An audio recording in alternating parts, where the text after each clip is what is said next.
जो इस वक्त काफ़ी गर्मा गर्म बहस का मौजू बना हुआ है। हम एक खास इलाकाई मीडिया सोर्स की तरफ से आने वाले उन दावों का बिल्कुल गैर जानिबदाराना जायजा लेंगे जिनमें आबनाए हरमोज में एक मुबैना फौजी तसादुम का जिक्र किया गया है। तो चलिए सीधे इसकी तफसीलात और गहराई में चलते हैं। यहाँ सबसे बड़ा और बुनियादी सवाल ये पैदा होता है कि आखिर ये गैर तस्दीक शुदा रिपोर्ट्स आलमी तनाज़ुआत को शक्ल कैसे देती हैं। सोचने की बात है, जब किसी मुल्क की हुकूमत कुछ और कह रही हो और मीडिया लीक्स बिल्कुल उसके उलट कहानी सुना रही हो, तो असल सच क्या है? इस सोर्स ने कैसे कुछ दावों की बुनियाद पर पूरी की पूरी कहानी बुनी है, हम इसी को समझने की कोशिश करेंगे। तो आगे बढ़ते हैं। पहला हिस्सा, मुबैना बहरी तसादुम। सोर्स ने यहाँ जिन मखसूस अस्करी असासों यानी मिलिट्री एसेट्स का जिक्र किया है वो वाकई गौरतलब हैं। दावा यह है कि आबनाए हुर्मुज़ में अमेरिका के 2 बड़े डिस्ट्रॉयर्स यूएसएस ट्रिक्स्टन और यूएसएस मेसन और उनके साथ साथ अपाची हेलीकॉप्टर्स को निशाना बनाया गया। और हमलावर कौन थे? सोर्स कहता है कि ईरानी छोटी कश्तियां, ड्रोन्स और मिसाइलों ने मिलकर ये कार्रवाई की। वाज़ेह रहे, सोर्स इसे कोई छोटा मोटा वाकया नहीं बल्कि एक इंतहाई तबाकुन हमला करार दे रहा है। इस दावे को मजीद वजन देने के लिए सोर्स ने एक बड़ी सख्त इस्तिलाह इस्तेमाल की है, स्क्रैप मटीरियल यानी कबाड़। इनका कहना है कि इससे पहले भी जब अमेरिका ने अपने अपाची हेलीकॉप्टर्स और C-130 तैयारे वहां भेजे तो उन्हें इतना शिद्दत नुकसान पहुंचा कि वो लफ्जी तौर पर कबाड़ बनकर रह गए। ये पॉइंट दरअसल इस दलील की बुनियाद बनाता है कि अमरीकी अस्करी ताकत इस वक्त किस कदर शिद्दत खतरात की जद में है। अब आते हैं इस कहानी के सबसे बड़े ट्विस्ट की तरफ। दूसरा हिस्सा, मीडिया लीक्स पर मुकाबला सरकारी दावे। ये तजाद वाकई इंतहाई दिलचस्प है। एक तरफ देखें तो अमरीकी इंतजामिया, पेंटागन और सेंटकॉम का ऑफिशियल मौक़िफ़ है। वो इस हमले की मुकम्मल तरदीद कर रहे हैं। उनका कहना है कि ऐसा कोई वाक़या सिरे से हुआ ही नहीं। लेकिन दूसरी तरफ एक मुबैना CBS न्यूज़ लीक का हवाला दिया जा रहा है जिसमें यह दावा किया गया है कि खुफिया बहरी हुकाम इस हमले की तस्दीक कर रहे हैं। इस पूरे बयानिए की इमारत दरअसल इसी तसादुम पर खड़ी है कि हुकूमत इनकार कर रही है जबकि मीडिया लीक्स तस्दीक कर रहे हैं। अब यहाँ सोर्स एक बड़ा लॉजिकल सवाल उठाता है, अगर हमला वाकई हुआ था तो उसे छुपाया क्यों जा रहा है? उनकी थ्योरी ये है कि ये आइन की पाबंदी का मामला है। दावा यह है कि अगर हमले का बाकायदा एतराफ़ कर लिया जाए तो आइन के तहत सदर पर लाजिम हो जाता है कि वो जवाबी फौजी कार्रवाई करे।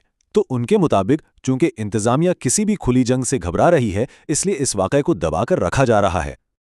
ये तो थी बाहर की बात। अब जरा अंदर का हाल देखते हैं। तीसरा हिस्सा, अमरीका के अंदरूनी सियासी असरात। सोर्स ने एक फिगर कोट किया है जो काफ़ी हैरानकुन है, 76%। उनके मुताबिक 76% अमेरिकी अब ये समझते हैं कि उनकी मौजूदा क़यादत नाअहल है। और इसमें सबसे इंटरेस्टिंग चीज़ सोर्स ने यह शामिल की है कि इस 76% में मुबैना तौर पर वो वोटर्स भी शामिल हैं जिन्होंने खुद उन्हें वोट दिया था। ये नंबर दरअसल लीडरशिप पर बिल्कुल एतमाद ना होने और एक संगीन बहरान को जाहिर करने के लिए इस्तेमाल किया गया है। और ये बेचैनी सिर्फ आवाम तक महदूद नहीं है। सोर्स का दावा है कि अमरीकी फौजी इस्टेब्लिशमेंट और आला क़यादत के दरमियान शदीद इख्तलाफ पाया जाता है और मिलिट्री मजीद किसी जंग की सख्त मुखालफत कर रही है। साथ ही मुल्की मुआशियत का हाल, मतलब बढ़ती हुई महंगाई और तेल की कीमतें और शरह सूद के बेकाबू होने का खौफ, इन सब चीज़ों ने अंदरूनी हालात को बहुत पेचीदा कर दिया है। उनके मुताबिक अमरीका इस वक्त अंदर से शदीद मुनक़सिम और परेशान है। खैर, अब तस्वीर को थोड़ा बड़ा करके देखते हैं। चौथा हिस्सा, आलमी ताकत की बदलती हुई हरकियात। सोर्स इस एक वाक़े को आलमी बसात पर कैसे फिट करता है, ज़रा वो देखें। इनके मुताबिक रूस और चीन इस गेम में बिलावास्ता तौर पर शामिल हैं और यही वजह है कि अमेरिका कोई बड़ा कदम उठाने से हिचकिचा रहा है। दूसरी तरफ इसराइल के हवाले से दावा किया गया है कि वो मुसलसल दबाव डाल रहा है, जिसका नतीजा ये निकला कि उल्टा अमेरिका ही अंदरूनी तौर पर कमज़ोर पड़ गया। और इन सब का फ़ायदा किसको हुआ? सोर्स का कहना है कि इस पूरे मंजरनामे में ईरान की मकबूलियत में बेमिसाल इजाफा देखने में आया है। इन सब चीज़ों का निचोड़ सोर्स इस पॉइंट पर निकालता है, गैर जवाबी धमकी।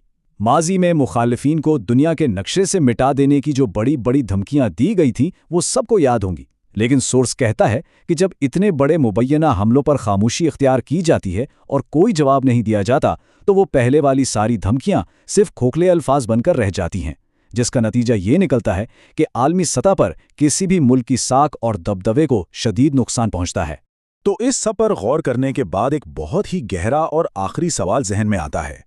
अगर वाकई आज की दुनिया में किसी आलमी ताकत की बैनुल-अक़वामी साख महज गैर तस्दीक शुदा लीक्स और उसके अंदरूनी मौशी खौफ पर लटक रही है, तो आखिर इस आलमी बयानिए को वाक़तन कंट्रोल कौन कर रहा है?